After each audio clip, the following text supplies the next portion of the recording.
So welcome back. This is video number 3 on lessons learned. It's election night, and I wanted to take a break from the action, what's going on, get my eyes unglued off the screen and into something more relevant, which is really these stories that I want to tell tonight because they're my stories, but they're here to encourage you.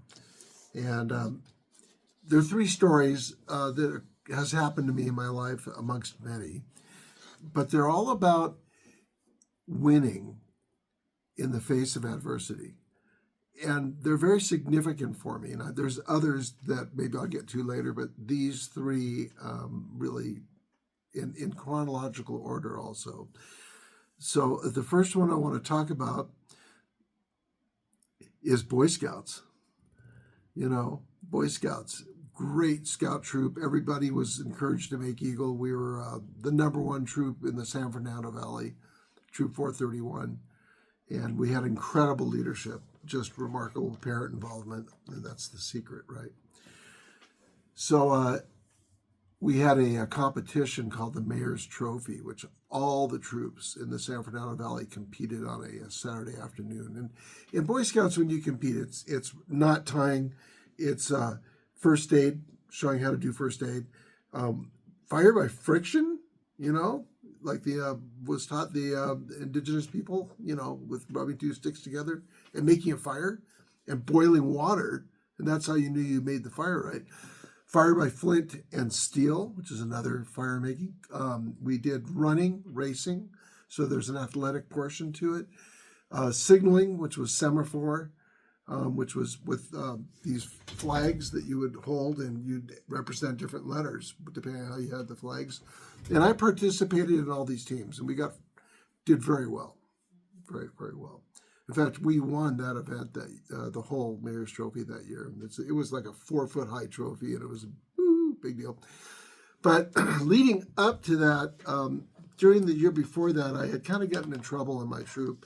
There was a senior troop member who, let's see, this is back in the 60s and early 70s. So, you know, we were out on a camping trip, and we found some substances that we were partaking in, and we got busted. And it was very uncomfortable, and we got in a lot of trouble.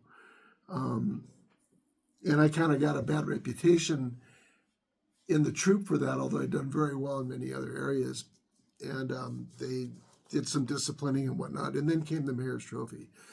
And I participated in like 6 first place teams of the maybe 10 events they had, and was the leader in some of the teams, and kind of made up for all that. A lot of hard work. It may sound silly, but learning how to tie 6 different knots as fast as you can just doesn't necessarily come natural. And I was a good high school and junior high athlete on running, and so the running event was the last event. It was the big event of the whole thing. And it was a 4-man mile, so each man ran a 440-yard lap of a football field. We held the event at Taft High in Woodland Hills on the football field, which I later ended up attending that school, actually, interestingly enough, and was a track star there. So we get to the race, and we had pretty much won the Mayor's Trophy at that point. But this is like the one for keepers. This is the real one that everybody's like, who can run the best, you know? And I ran leg 4 because I was the fastest runner, and so they get that. Usually leg 4 gets the fastest person. And you're handing off batons, running a lap, hand the baton off. Next person runs a lap. Got to my lap, and we were way behind. We'd all been training, but we weren't the fastest team. But I was the fastest runner in the field. And I got that baton. I think we were 5 or 6 positions back, and I took off. And there's a movie, I still have the reel-to-reel, and it was just phenomenal because, you know, I had so much training and so much good mentoring by that point that, you know, I had this stride that was like, oh my gosh, you know, here goes Myers. And I one by one started passing up the people in front of me. And I came around the final stretch, and we were in 3rd place. That's how far back we were. And I, in my heart, said, I'm going to at least go for second. I know I can't catch the first place team. I don't know how they got up there so soon, but we're not going to catch them. And so I struggled. And in the last footsteps, I passed the second place person and we got second place. And everyone's like, oh my gosh, what a great finish, you know. And I thought, yeah, but it's not first place. And then over the loudspeaker, you hear Troop 87 disqualified from first place for an illegal baton handoff. And what happened was that second place that I got became first place. And we had yet another first place. And the crowd went wild, right? You know, and it's like, okay, we really deserve this trophy. And Hal Yaton, who's like an 80-year-old scout leader, came up to me and said, you know, you really made up for what you did earlier this year. Congratulations. And you know, here I am, all of like 14 or something, or 15 maybe, and I was like crying. And it's like, oh my God, this is great. This is what victory is like. This is what overcoming is all about. So that's the first story. Of course, what is the word there is do not quit. Don't worry what place you're in. Play your game the best you can. Run your heart out in life. Don't worry about other people saying, don't think about your past failures. You know, if you got them, get some successes, you know, make up for it. The next thing, I want to jump way, way, way far ahead. I have a career in IT sales, and I'm very active in it here in where I live. And I'm working for a very, very good company. I've been there 15 years. And very good, again, great leadership, great tutelage. Mike, my boss, is really just a phenomenal guy. And we had an opportunity. One of the things I specialize in is large phone systems. It's not the only thing we do, but large phone systems, like 500, you know, to 1,000 handsets, and small ones too. But this particular one, there's a very large junior college in the area that wanted to buy our product, and they know what they wanted, and we sold the one they want. And so, but they had to put us up against a whole bunch of other competitors around the country because, you know, it's government and they've got to have their purchasing requirements. So we put together what we think would be a winning bid, and it was a very big deal. I'm commissioned, so it was a very important thing to me. Yeah. So we get there in the opening of the bids, you know, and darn it, this other company beat us by $5,000. And in this world, that you're done. There's second place means you don't get the sale. There's no second place. It's either you get the sale or you don't. But we came in second out of about 5 entries, and kind of walked out of there like, darn, wow, we really tried.